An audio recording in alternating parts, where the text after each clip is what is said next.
Combine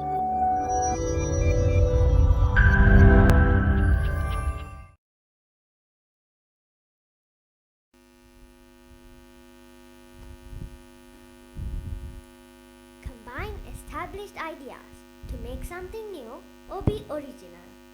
When we set out to be creative, we obviously want our work to be original. But that doesn't mean we can't be inspired by others. In fact, one of the best ways of creating something amazing can be to take other people's ideas and remix them into something new. This is a well-established approach. Reminds us of Henry Ford's famous quote, "I invented nothing new.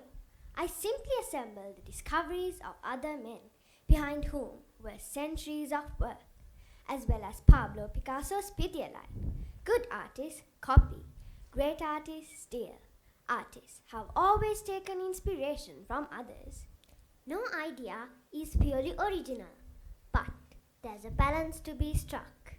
Shakespeare based his most famous play on Arthur Brooks' poem, The Tragical History of Romeo and Juliet, and Banksy's early work was strongly reminiscent of the stenciled graffiti of Blakely Rat. The list goes on. Bob Dylan is another example. Like all folk singers, he copied melodies, he transformed them, he combined them with new lyrics which were frequently their own concoction of previous stuff. Steve Jobs acted similarly, remixing existing technologies to create the all-conquering iPhone. But there's a line between remixing, where an artist brings something new to the table, and recycling, where they just blatantly copy someone. What applies to music applies to every other creative discipline. Don't be scared of taking inspiration from others, but do try to create something original as a result. What is remix?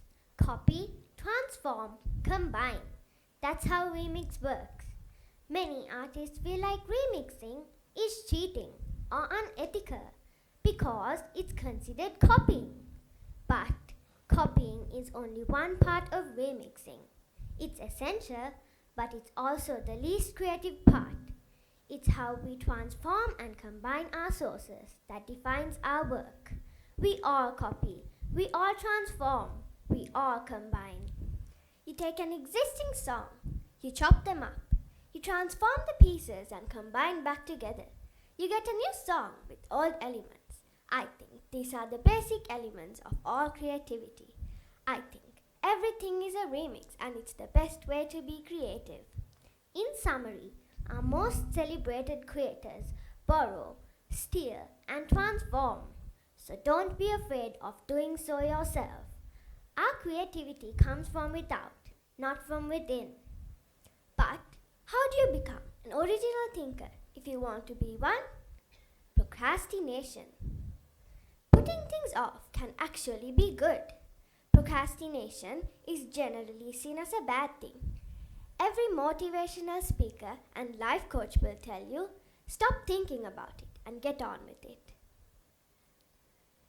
Take Leonardo da Vinci. He toiled on and off for 16 years on the Mona Lisa. He felt like a failure. He wrote as much in his journal. But some of the diversions he took in optics transformed the way he modeled light and made him into a much better painter. Another great example is Martin Luther King Jr. The night before the biggest speech of his life, the March on Washington, he was up past 3 a.m. rewriting it. He explains.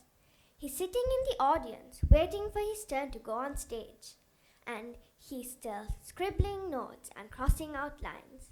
When he gets on stage, 11 minutes in, he leaves his prepared remarks to utter 4 words that change the course of history. I have a dream. That was not in the script. Procrastinating can sometimes lead to exceptional results. It's not about being lazy. You call it procrastinating. I call it thinking. Our world is getting faster and faster, and it's undeniable that this has an adverse effect on our creativity. productivity, and happiness. We used to dial, now we speed dial. We used to read, now we speed read. We used to walk, now we speed walk.